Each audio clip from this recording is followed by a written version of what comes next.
Hey guys, welcome back. I've got the whole fam with us today, and we've got lots to talk about. So I thought you would want to join us and see what's going on. So Arin just got back from his winter break, first semester of second year, and Ryan is just going through the slog right now. And I think a lot of us shared kind of the same stuff. So I thought it would be interesting to talk about how we deal with it. Hey guys, I'm Dr. Nene, a US trained cardiac, thoracic, and vascular surgeon and a general surgeon. As a healthcare innovator and a health tech innovator, I want to empower you to your best health ever. On this channel, we will share evidence-based medicine from all of us to you through our experiences and training about health and healthcare. The goal is to help you make informed decisions about your own health as well as that of your loved ones. We're here for you, so don't hesitate to reach out. So what's going on, guys? How you been? Well, I think Ryan is in the 12th this year, and he's applying to universities. And I'm sure there's a lot of stress. Yeah, there's a lot of stress. Yeah, it's not only his applications, but also the schoolwork. And IB is particularly very tough, and so he has a lot of IB stuff to do. And we're here to discuss what he's going through and what the parents are going through. So what's up, Ryan? A lot of things. It's a lot of balls to juggle for application. Usually for most applicants, they're going to be filling in multiple different forms, and then for each college you have to write like a variety of supplements. So there's a lot of writing, a lot of filling in, a lot about considering what you've done academically in the past. And then outside of that with the IB, there's also just a lot of work coming from like exams, coming from tests from school, and then so yeah, it's a lot of work right now. So what are you doing to like plan it properly? That how are you, planning it in such a way that you are doing your applications and doing your IBs and doing your, studying for your classes and exams and everything? To be honest, I'm not great with this sort of planning and organization, even though the IB kind of wants that sort of organization. I would say for me, at least, generally what I do is I just try and work on whatever seems like, I kind of want to work on this at the moment, or it seems like this would be the best to work on right now. Generally, like I might prioritize based on time urgency, like I might hold off on other things if my exams are just coming up because, you have to study a decent bit for those. And then outside of that, it's basically just based on what I feel like working on. And generally the like kind of mindset I take towards working is you just try and make whatever little progress you can at any given moment, because so long as you're making some progress or making some achievement in the work that you're doing, you'll never feel like you're starting to get overwhelmed. So what would you say to the kids who are getting overwhelmed? What would you say to them, that how should they deal with it? At some point you have to kind of just like relax and think a little bit rationally about like what you want to do right now. Like I said, that whole like little steps thing of just trying to make whatever progress you can whenever you can, that really helped me because it made it feel as though I was being productive consistently. It made it feel as though at least I was getting something done at any given moment. So it wasn't like this whole tower of work that was just completely unstarted, that was about to topple on top of me. So. Mm-hmm. It seemed like the hardest part for all of us is when you have so many things in front of you, what do you pull down first? And I think your math teacher said it to you. He's like, look, if you're in a bind, then just fill in your name on some form and do something just to make it like you're moving forward. Because that type of procrastination is common, and starting and always stopping for me was the hard part. That I would have a hard time getting started, and then once I got started, I could never figure out if it was good enough. And so I was a consummate perfectionist, and I think it's true for both of you guys as well as you, that you want everything to be perfect, but perfect's like infinity. You keep counting, you'll never get there. And at some point you just have to say good enough is good enough. How do you find it with the process? Because versus when I applied, it's mind-boggling for both of you. And you did it in a pandemic. My heart's out to you because that was tough. I mean, you had very little physical interaction. You were in the pandemic too, and that kind of took a hit. And I know there's time in your life, obviously. We've talked about this. But, I mean, you are thinking about what? What are you thinking about doing? And what are you applying to? I'm mostly applying computer science and maybe data science or informatics, maybe some math in there. But honestly, for me, especially with college, the kind of way I want to take college is a place to kind of figure out what the direction I want to go in is. Especially with school because they have you doing so much stuff now. In a lot of like curriculums, like even especially the IB, they do let you choose what your subjects are, whether they're higher level or standard level. And in that sense, you kind of reinforce the interest, or you can kind of enforce the interest in your own interest in the kind of course load that you take.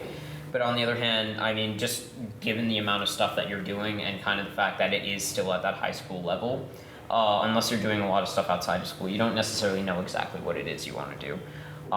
For me, though, I found that, especially with computer science and data science, as well as math, it was always very enjoyable to me. So kind of that's the general direction I want to go in. But I think, especially with college, once you actually get there, that's when you want to try and look for the specific things you want to do there, what kind of work goes on in that sort of field. At least that's how I see it.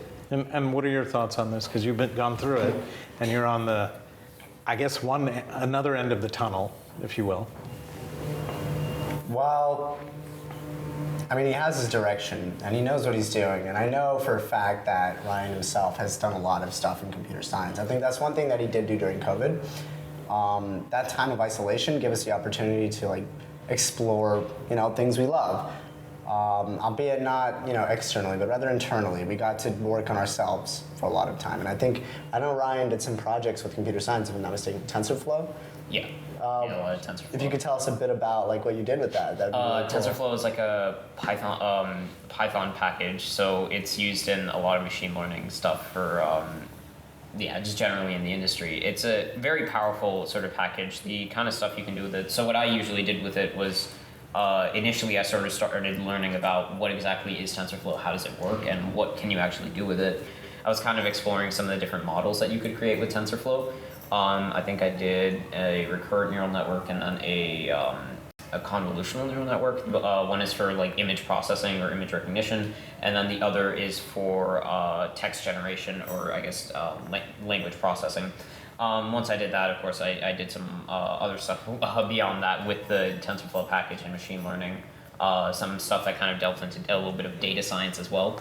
So, during the pandemic, I think, especially for, at least with computer work, you don't necessarily have to be in person for something. It's not like athletics where you have to go play sport. But I think, it was difficult during the pandemic to really find stuff to do, especially because you were just stuck inside all the time. This is interesting stuff to me because when I was learning, it was very similar. My dad had given me the Apple IIe, and I just learned how to program on my own.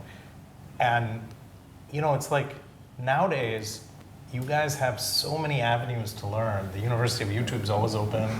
There's other people doing stuff that you quickly go well beyond school. If you're really interested in learning, college is the middle game. It's what you do with that information that's super exciting that will create impact and change the world. And so what are your thoughts? I mean, you've seen some of the stuff me and Mom have done, and I've seen some of the stuff you two have done. And that's why I call you the boy wonders, because the running joke for my generation is that you just need a teenager to teach you about your iPhone or your device. What are your thoughts? I mean, where do you see this heading? Do you see the ability to do crazy stuff? I mean, what gets you excited right now in the world?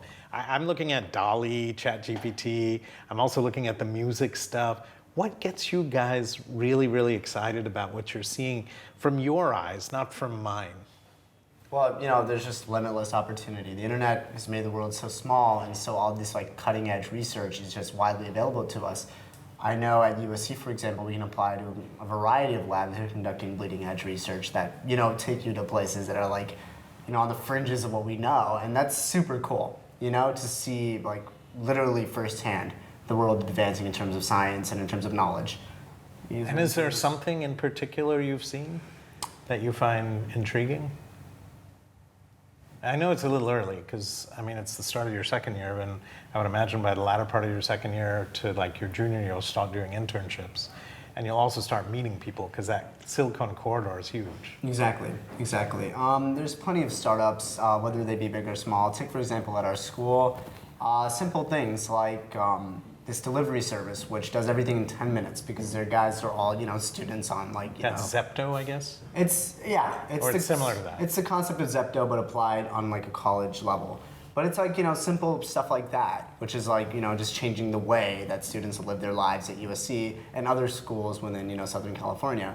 That kind of stuff is also very cool. Obviously, larger edge stuff is there, but... And I see you were telling me about that. What about you? Do you see stuff like that going on? I think the major things I've seen right now for a person who's kind of into machine learning and computer science, that the work done by OpenAI as well as the DALL-E 2 or the DALL-E Mini, all these like really powerful networks are starting to come out. They even came out with this new AI called Flamingo, which was incredible. It's in a sense it's a bit scary kind of to see what AI is capable of the fact that they actually used some guy actually used the DALL-E to win an art competition and no one realized it was an AI generated art painting. But it's also very intriguing to see just what the AI are capable of. Now, for me, I've always seen kind of the neural networks that are used in machine learning. I've always seen those as like very closely resemblant to certain biological processes and the way that we train them. I mean, with reinforcement learning, I kind of thought of that as well. That seems a bit like natural selection, the idea that certain behaviors are rewarded and certain behaviors are punished, and so hence any behavior that is rewarding is immediate. Well, that's obviously going to be better. That's going to propagate further, or the fact that kind of we have between each neuron a certain connection that we can kind of modulate the strength of that connection and what that connection means between each neuron. So of course, like, AI is intensely powerful, and I think the sort of the things that we see with the GPT-3 model or the Chat GPT-3, Chat GPT, as well as the Flamingo model. These are kind of the culminations of a lot of work in both science and machine learning. But you have to be kind of like really awestruck by the amount of work that goes into them, as well as just the sheer power of the source of AI. Brings it to Mom. And what do you think? They've always said art imitates life and life imitates art. But what if you have an AI? And I've seen some deep fake kind of stuff going on. Oh, it's very scary. So what are your thoughts? What if the next generation of artists aren't human? Yeah, that could be a possibility. For music, for acting, for... Yeah, actually within absolutely. that vein. Yeah, that could be a possibility. I mean, people would say, maybe, use my image and create something that's immortal, which will be there forever, which will be amazing. But it's also scary that somewhere in your thoughts, when you look at all these things, this is, am I redundant? Like, I won't be needed anymore at some point. That's scary. Yeah. But the good part of it is that they can also immortalize you, on screen or whatever. You could do movies forever and ever and ever, And that's an interesting thought. and that's the good part of it. But of course, everything is always a mixed bag. Everything cannot just be the positive. There will be negatives and positives. And I think everybody will have to work through that and try to understand it even more. Especially in the case of art, when you make anything in art, you always have some reason in your mind for making it. Like, why did you draw this square? Well, I wanted to represent some kind of rigid boundary, or I wanted to represent the rigidity of something. But if you ask an AI, why did you draw this square? It's going to be like, well, I don't know, kind of just came up. So I think in that sense, sort of human self-expression through art can't necessarily be replaced. Although, I mean, AI is powerful, so you never know. and I was going to say that it's a question of connections, right? That when Moore's law that every 18 months, well, that's gone to the dogs because we're moving even faster than that in terms of processing units, right? When you get enough computing power, will you have enough connections like the human brain does?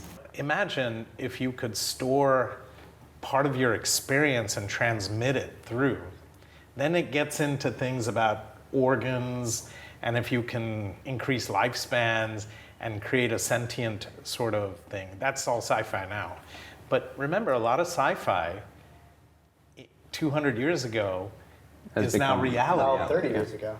Even 30 years ago, right, is now reality.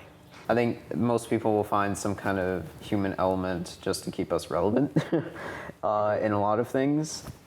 Maybe it is important to do that as AI becomes more and more powerful, because sooner or later, I mean, even like you see this Chat GPT-3 or Chat GPT AI. I mean, Its answers can be uncanny at times, by the way. yeah, its answers are Like, scarily accurate. There's a point where you argue that, yeah, it's metacognition, it can't tell you why it does things. Well, the point of AI is that it can create results to a point where, you know, it almost emulates a human. I mean, created result. sometimes it is important to It could ask just, why. yeah, but I'm saying it could just emulate Yeah, the why to a point where it Yeah, becomes yeah, that's uncannily kind of accurate. the scary At what thing. point does that uncanny accuracy just become truth? yeah. You know? It's exciting times, I would say. We're in a real kind Partially of terrifying, I guess, because Very we're starting to terrifying. become more and Very more redundant. terrifying. Machines are starting to Yeah. do human jobs. They're like, I mean, Yeah. previously they were used in manual labor because, you know, machine hydraulics motors are much better than human muscles, which tire out and need food. And now what we see is that they're taking even more intellectual jobs. I mean, there have been cases where they literally have an AI, they're literally working on an AI to take someone's job, and they use like that person doing their job to kind of teach the AI how to do the job. So Wow. as that's time crazy. goes on, I mean, they're just going to get smarter and smarter. Yeah, so so it's hiring like- freelancers, right? yeah, So yeah, ironic. it's a bit successor how to scary. take your job. But coming back to his applications, like I said, you know, some things are scary. Even it's a scary time even for parents. Like we all are biting our nails. It's as if you're watching your, you know, kids run in a race and the finish line is all applications done is the finish line, and you're biting your nails while you know they are running there towards the finish line. I guess. Me and Ram went through the same thing where we are concerned, is everything done, is everything going to be okay, is it going on time and everything. So what would you like to say to the parents who are like a little too worried and you know hovering over the kids and saying, come on, get it done, get it done, get it done? I think kids kind of need a bit more space. I mean, sure, I mean, even for me, I think I need a bit of push to like actually do stuff, but I think people need a decent amount of space when they're considering an application, because applications can tend to be like a very mixed bag of things. On the one hand, I mean, you're competing against, like, say, your closest friends if they're applying to the same colleges as you. So it's very difficult, because it is a bit of a rat race, sort of, where you're now having to compete with students almost all over the globe, where you have to kind of worry about just what others have achieved, because that's going to impact what your acceptances are. But I would say, yeah, I mean, I see that sort of feeling in myself, and it's not great at all. It's not great, this feeling that, you know, maybe I should have done more, or maybe I should have done this, maybe I shouldn't have done that, or maybe this person's done all this. I don't think I have a chance. I would say, especially with parents can like pack on a lot of pressure for college apps, especially if there's like a certain goal that they have in mind for where the kid should be, which I know is like a common occurrence. Luckily, these guys don't have that sort of goal in mind, so We didn't pay him anything, so you know. I'm relatively safe. We didn't bribe him with anything. But yeah, I think, especially with college, it is kind of a middle game. It is a stepping stone, because in the end, sort of what happens to people, or what people will end up doing, will be based almost entirely on who they are and their own talent, intrinsic value or talent, as opposed to what kind of colleges they go to. Because sure, I mean, having that name or having that brand of like a really high tier or really good college is great and all, but if you're not going to actually end up doing anything with it, or if you kind of set that as kind of the end goal to everything that you've done so far, but then you're going to be stuck there wondering, well, now what? And I know, I mean, like college, like the culture around like acceptances or academics can like, it's kind of a mess. I think especially for like places like India, because I mean, like even you see things like the JEE exam for getting into IITs. Literally the hardest exam in the entire world, or hardest entrance exam in the entire world. Kids start like studying when they're like 8. And it's ridiculous, because at the end of the day, I mean, to them, it's like everything gets decided by where they end up getting assigned based on the marks that they get. And it's always about marks. It's always about achievement. It's always about, you know, doing something right. So I think, yeah, there's definitely always a need to kind of take a different, Right, like but a new you approach ask to the college. parents to be like a little chill. Yeah, just chill out, And man. just support your kids, be there for them. I know your first instinct is to push all the time, but I think let them be. Give them their little space also. But be there for them, support them. And every kid has his own talent.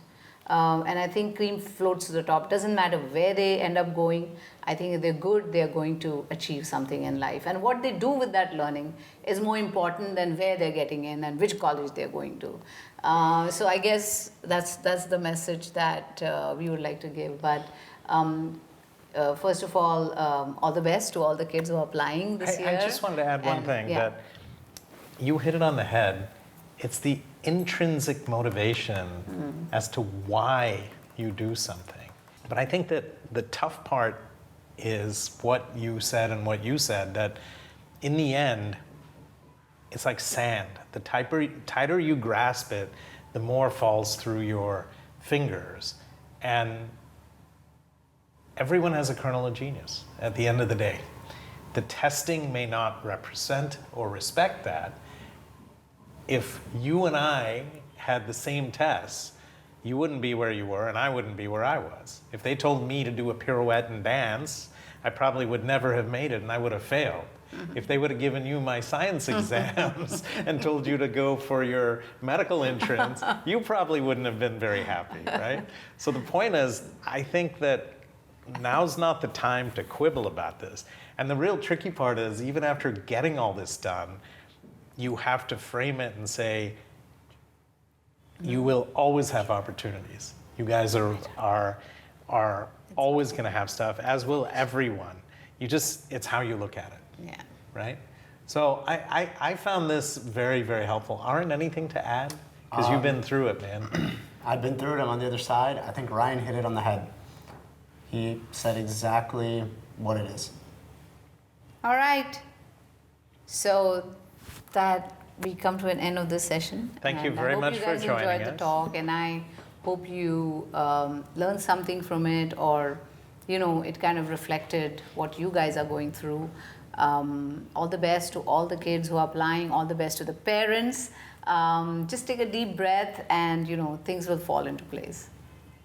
And remember, don't forget to share this with people because we struggled through this, and I'm sure a lot of you are, and it's not been easy. And most of all, for Boy Wonder number 1 and 2, these guys are troopers, but all of your kids are, and they're all heroes to us. And so all the best with everything. Don't forget to like the channel, subscribe, and share it with everyone. And make sure you leave some comments below if you've had the same experiences as we have. Love to learn from what you're thinking about, and also love to see what else you guys want to talk about. Anyway, take care. Talk to you soon. Bye. Bye.